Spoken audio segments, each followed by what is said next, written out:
think it's about time to get started.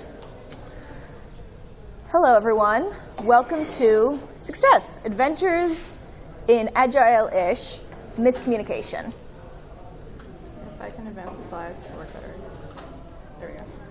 We were leaving room for other people, but there aren't any, so we're going to move up so we can hear you. Excellent. Woo! Yes, gather around, children. Let us tell you a tale. A tale of how to communicate. My name is Kelsey Bentham. I am an engineer at Palantir.net. And I am Beth Binkovitz, also an engineer at Palantir.net. So, how would any of you go about describing these images, which are a bit small? Can everybody see? Can people see clearly these images? Because there's some audience participation here. Raise your hand. How would you describe what you see in these pictures? Or just shout it out. And it could be a sculpture, and in this case, it appears to be a 3D sculpture. I think when you look at it the right way, you'll see something different than if you look at it one perspective versus another. Exactly. Exactly. Yeah. So if you look at this from different perspectives, you see different things. If I were describing how to build this, I might say, okay, there's like two circles, and then there's like this sort of kind of triangle shape, and then another triangle shape, and then an upside down triangle shape. If you're standing in just the right place, it looks like I can't advance the slide.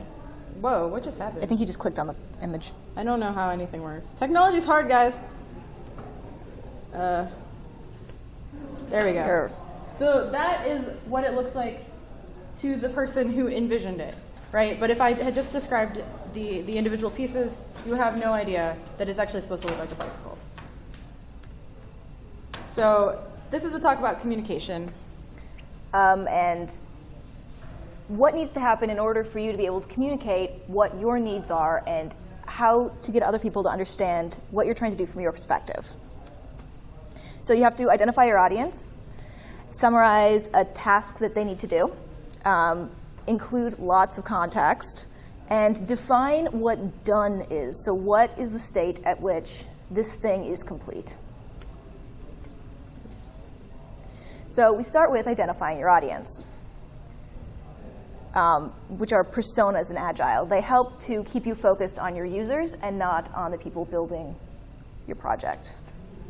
And this is... our speaker notes are not showing up. This is, I believe his rank is Chief Petty Officer Derek Davenport. He is a military chef. His job is literally to feed... No, It's Why is this not working? I think we need to keep it... We have not... It's not even... Okay, so how to communicate.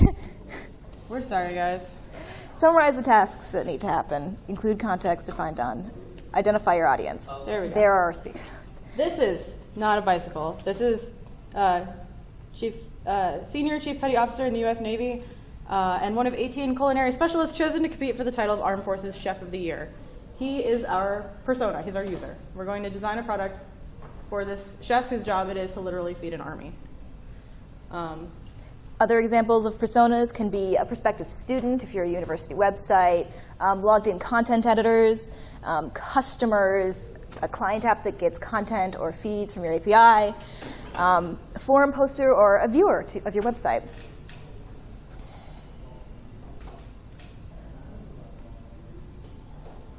Sorry. There we go. So after we figure out who our user is, we're going to describe the need that they have. So these are user stories in Agile. And user story encapsulates one and only one need. So for the banana slicer, for instance, is the ultimate unitasker. The only thing that this is ever going to do is slice bananas. So I want to find the application deadlines for my college application. I want to schedule posts for publication at a later date. Add items to my cart if I'm a customer. Find articles about salamanders. I want to reply to a video or watch a video.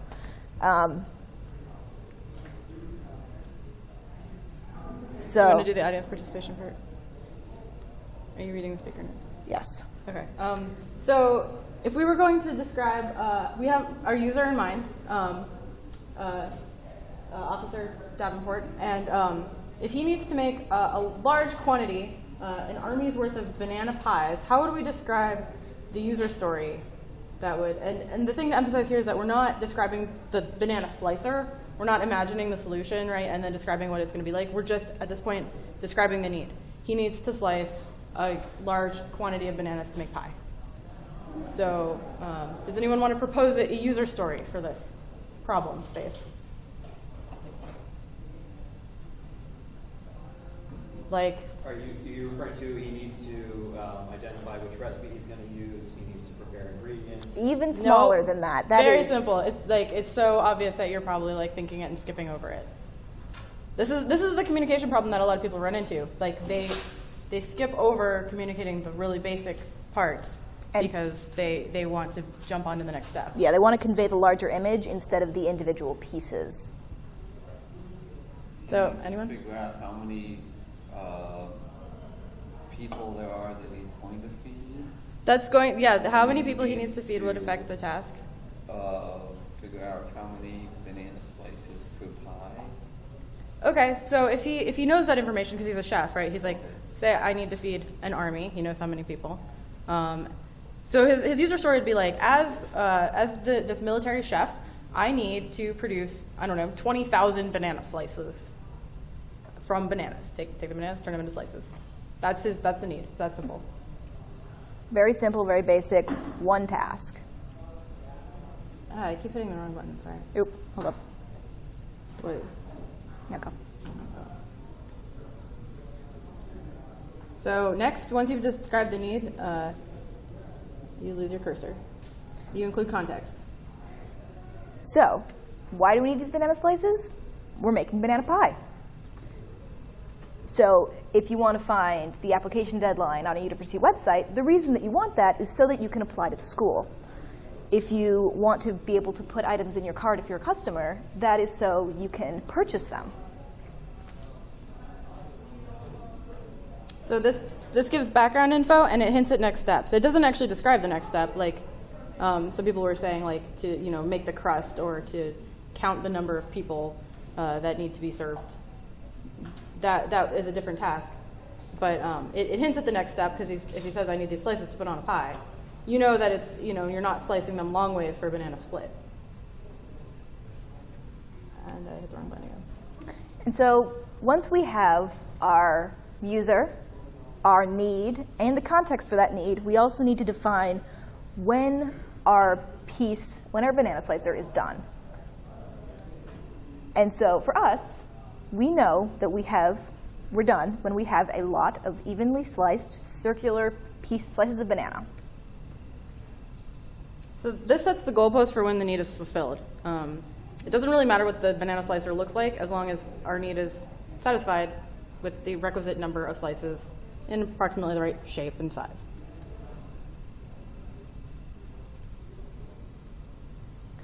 So now we're going to move on to some mistakes that we see quite frequently.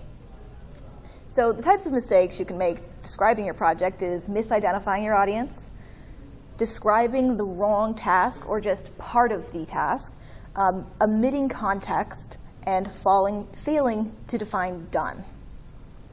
So common audience identification mistakes can include, as a developer, I'm not actually the person who's going to be using this thing that we're designing for you. So it doesn't care what I'm going to be doing with it when it's finished. As a project manager, or as a website, or as me. Yes, your opinion is valid, but it's not important to this particular task that we need to complete. So we need to keep it focused on our users. We need to keep it focused on our Derek Davenport, our military chef. And some of the consequences of audience mistakes.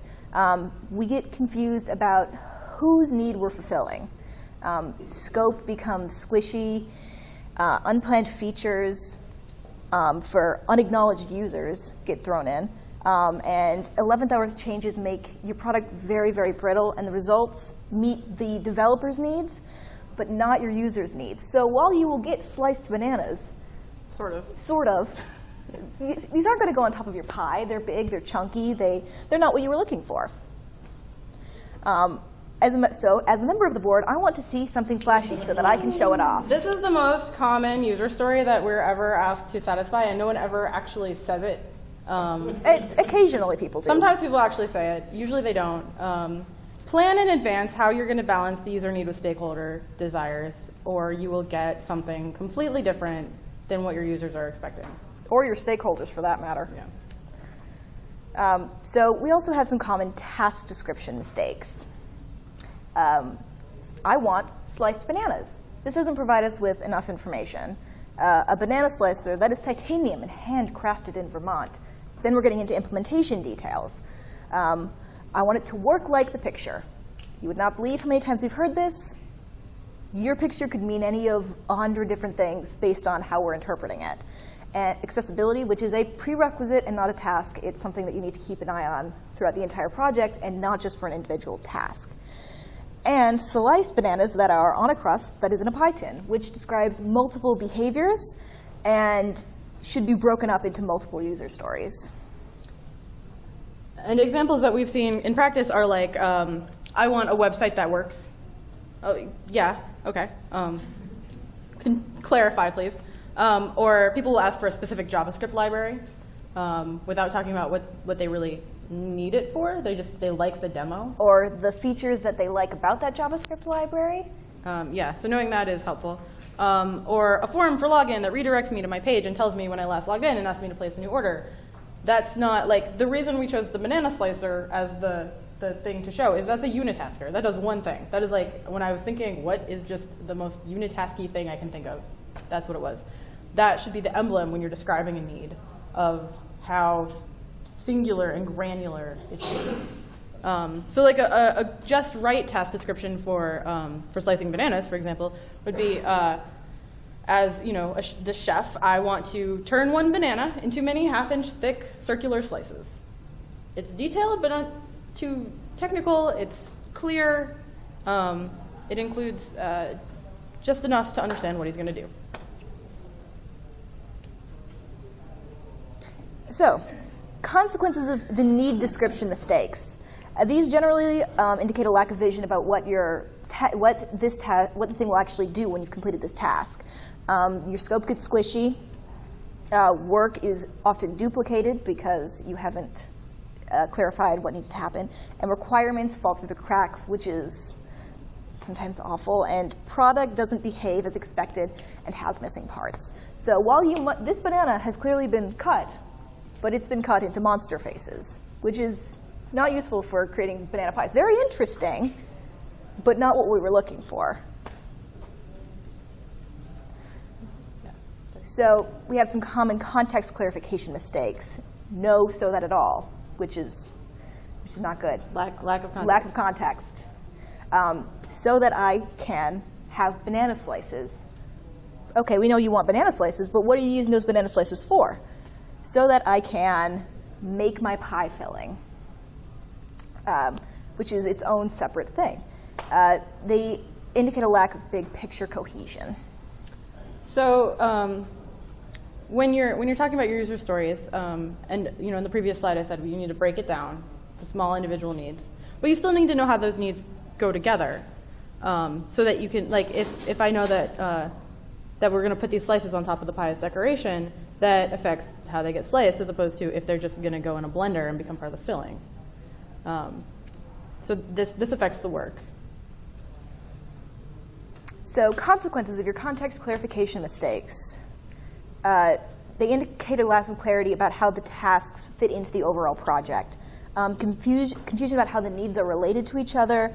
Your scope, once again, will get squishy. And developers will guess at why your users need this thing instead of them having the context. And the product meets the technical requirements, so it meets the letter of what you ask them to do, but it doesn't actually make any intuitive sense. How many people are familiar with Amelia Bedelia? All right, a few. Amelia Bedelia has a habit of having her employer ask her to do things, and while she will do them, they aren't what her employer actually wanted. So when the mother of the household asked her to dress the turkey, she literally made the turkey an outfit. Or when she was asked to draw the drapes, she sat down and she drew a picture of the drapes. So we also have common done definition mistakes. Unstated expectations. I assumed that this banana slicer we have was going to work like our apple slicer. Or this shading on this picture that we gave you of this thing that we thought it might look like, that was supposed to be rubber. Vague expectations. Given a banana slicer, when I press down, then it works. Or subjective goals. Make it look cute. Make it intuitive. Make it functional. Adding on more needs. When I slice a banana, then I can also turn on the oven. Or overly technical. When I apply 2 newtons of force at a 90-degree angle, then I'll slice my bananas. It's too much information. It's not helpful to the overall goal of completing this task.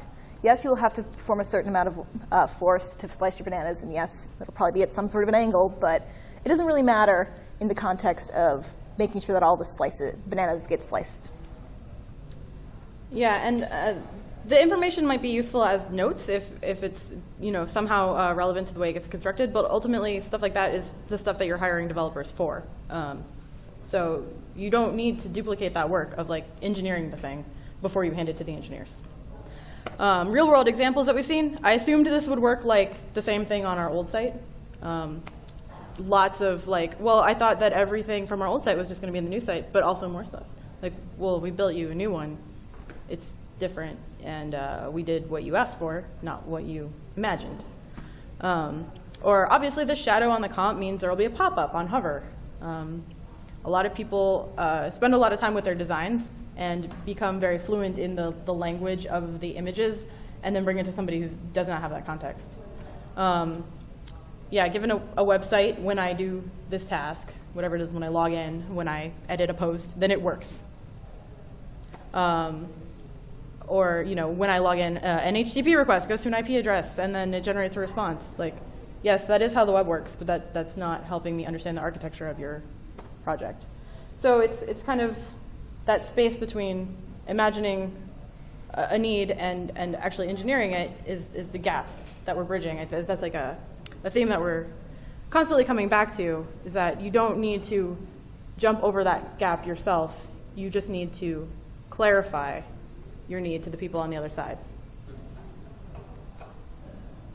So the consequences of our done definition mistakes, they indicate a lack of clarity about how it's going to be tested, confusion about how the needs are fulfilled, the schedule gets squishy, and developers must guess at when the work is done. And acceptance tests fail, and project is often late or over budget because we've had to work and rework this task that, had it been described clearly to begin with, we would have just been able to do it right the first time. So we have bananas. When you hit it with a hammer, it becomes many little bananas, which is not really useful for a pie. Pretty cool and fun to watch, but not what we're going for. So when to communicate. This tends to be a tricky one. It is way before you think you need to. It's before you talk to developers. It's when your project starts. It's when you have any blocker, and all the time. Like voting in Illinois, you should do it early and often. So, a lot of people know that you need to communicate the needs at the beginning of the project. I think we're actually going to kind of skip over that because we don't see a lot of mistakes or misunderstanding about the fact that you need to describe the project at the beginning. But the first one, before you talk to developers, we rarely have the opportunity to talk to people before they've talked to us, because that would be a paradox. So we'll talk about that one. And when you have a blocker, a lot of times people will kind of hit a wall, get stuck, and not know where to go. So we'll address that. And communicating early and often is like talking, before you talk to developers, communicating it's like making sure you have all of the ingredients in place before you start cooking. I mean, I don't know how many of you guys cook, but when I cook, I'm terrible at planning ahead. And I'll frequently get to it's like add a baking soda or whatever, and I don't have any. And I don't know what to do. So don't get in that position. Make sure that your sous chef understands. This is metaphor is getting kind of stretched thin, but just go with it. Make sure your sous chefs understand the recipe before they start chopping. Communicating your blockers is like working on a crust while the filling sets. You don't have to sit and wait for the thing to sit in the fridge for 3 hours before you go on to the next step. You can prepare things at the same time. And you can check the recipe card whenever you're unsure of their next step. So before you talk to developers, your users and their needs should be what drives this project. You should record likes and dislikes about other solutions, as well as the one that you already have. You should have an idea of what it is that is most important about your project to your users. What are the things they're using most often, and what's going to be most valuable to have them going most valuable for them going forward. So you should prepare with user data. What browsers are your users needing? What parts of your site are the most used? And what is intuitive for your users? Where are they clicking? What pages are they visiting? And the real-life example for recording likes and dislikes about other solutions in particular that I've seen the most is the last 3, maybe 4 projects that I've been on. Each separate product owner, completely different projects, have all asked me to make their new site be like Spotify. They all meant something different by that. So here we have pictured what happens when you try to add a pinch of nutmeg after you put the pie in the oven. At this point, it's a little too late to be adding anything. You need to make sure that everything's outlined and finished before you go and try to bake it. So when you have a blocker is a part of the project that is waiting on some other part of the project. Other development tasks, missing information, and does not include being unavailable. I'm sick, so I'm not going to be in today, or it's snowing, so I'm going to be a little bit late. These are important things to communicate. They aren't actually blockers in the sense of I can't do this task because you're stuck in traffic. And if you're blocking someone, find out their need. This is like the one time that we might actually suggest writing a user story for your developers, in that they need something very specific from you, and you need to provide that. Keep them updated on the status of the thing that's blocking them, and do not second guess them. Yeah, we've seen this a lot where people try to speed up their project by skipping communication, and that doesn't work. So if you take back tasks that have already been started, even if it seems like you could do it faster yourself, and in the short run maybe you could, but in the long run, the cost of correcting a few minor mistakes or losing a little bit of time while somebody who may work slower or have a little bit less familiarity figures it out and gets context, that time is ultimately going to be less costly than the amount of time that it takes to constantly second guess everything. Nope. What did I do? No. No. Stop. Yep, nope. It didn't work. Stop. You have to click on the other window. No, I don't think I, really? I'm trying. Yep, I'm just trying now. I can't advance the slide. There we go. Okay, scheduling, or sprints in Agile speak. Your schedule is all of your priorities and your dependencies. So you're going to start with the things that are going to block other tasks and the stuff that's most important. So prioritizing.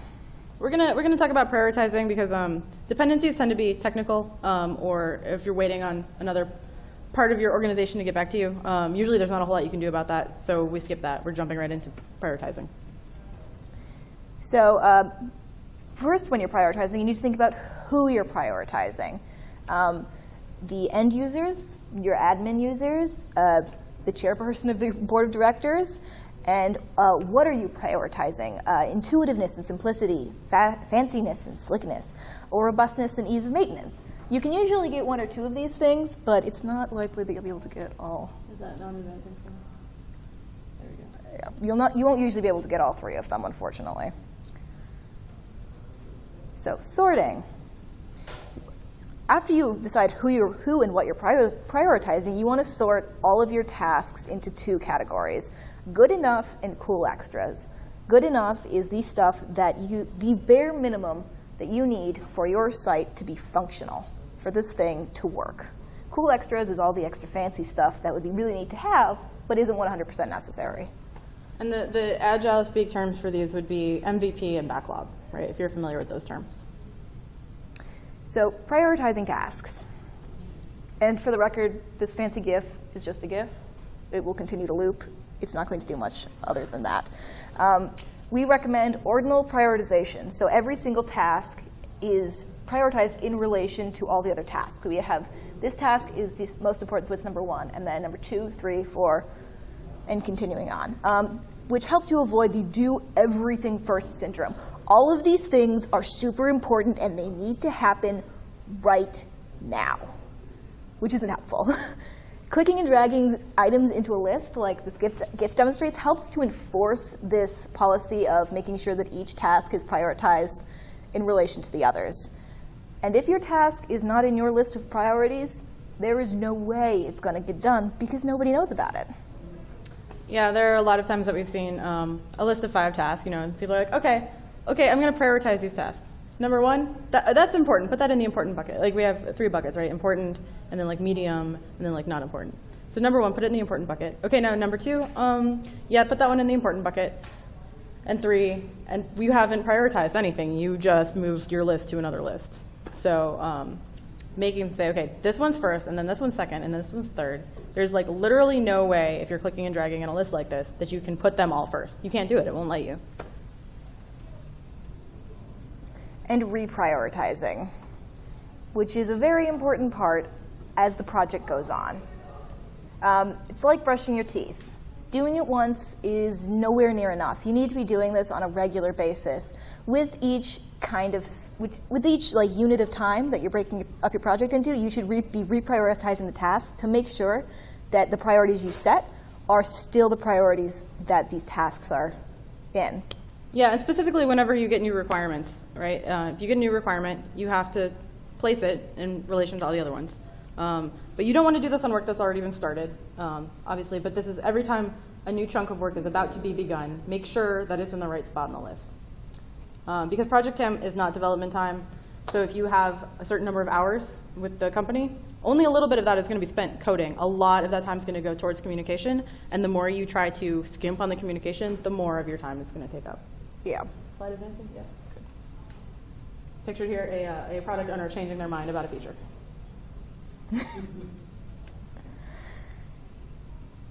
So, too long, didn't read.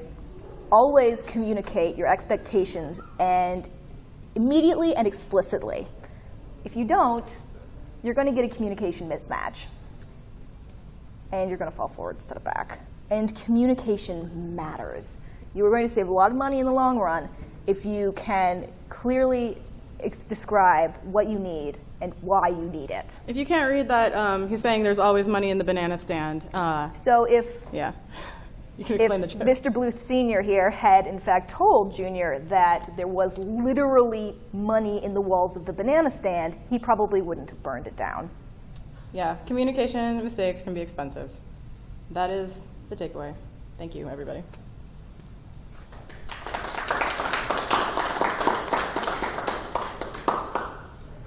Questions, comments? Do you guys have any favorite tools for tracking user stories? We use Redmine. I don't know about favorite, but it works. Yep, it does the job that it needs to. We got the backlog thing turned on, so we make people click and drag. So we have backlog of tasks that haven't been started yet and various sprints of tasks that have been. Sorry, what did you say you were using? Redmine? It's an open source. It's open source, isn't it? Yeah, it's Ruby. Yes, it's based Ruby-based, open sourced.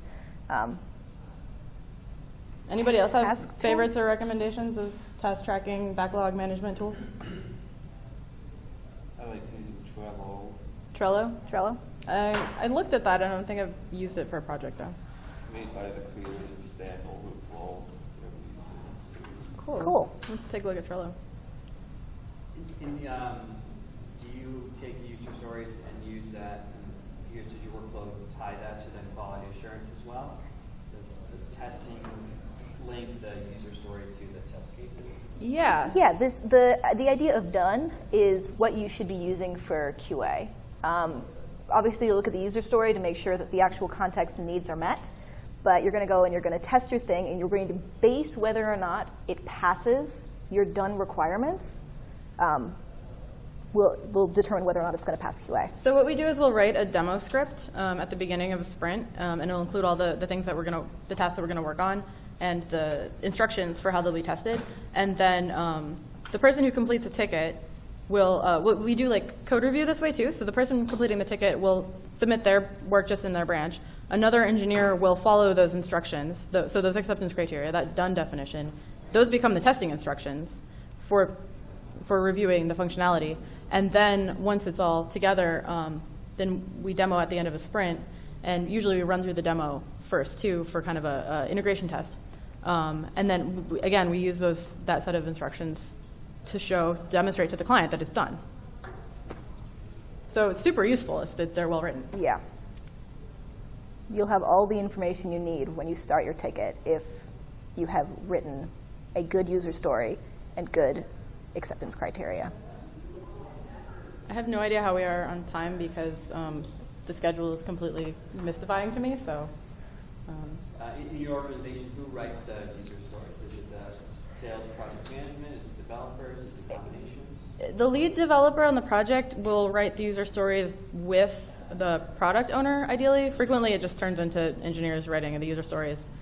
Which isn't a great way to do it, because then we're making assumptions about the product that may or may not be true. So we get approval for it, and whenever possible, we try to coax them into writing at least a rudimentary acceptance criteria for the user stories. If we can't get them to do that, which sometimes we can't, we will kind of try to get whatever we can out of them that resembles one and kind of format it and then show it to them and be like, okay, at least sign off on this. Because then at least we have in writing, like, this is what you asked for. And if they're like, that's not what I wanted, we're like, well. What needs to change? Yeah. Any other questions? Okay. Any resources that you may have to recommend on Agile communication? Probably somewhere, though we'd have to go looking for them. We've been working with this idea of agile project management. Agile-ish. Water-gile has been coined as a term. I like to call it over the falls in a barrel. So it's not pure, the way we work isn't pure agile, but the idea being that this way of describing tasks, it breaks it down into individual parts, makes it easier for people to describe them. And it transcends agile. It doesn't matter how you're structuring your budget and your schedule. If you break your project down into individual needs and describe them clearly, it will help. Cool. All right. Thank you. Thank you very much.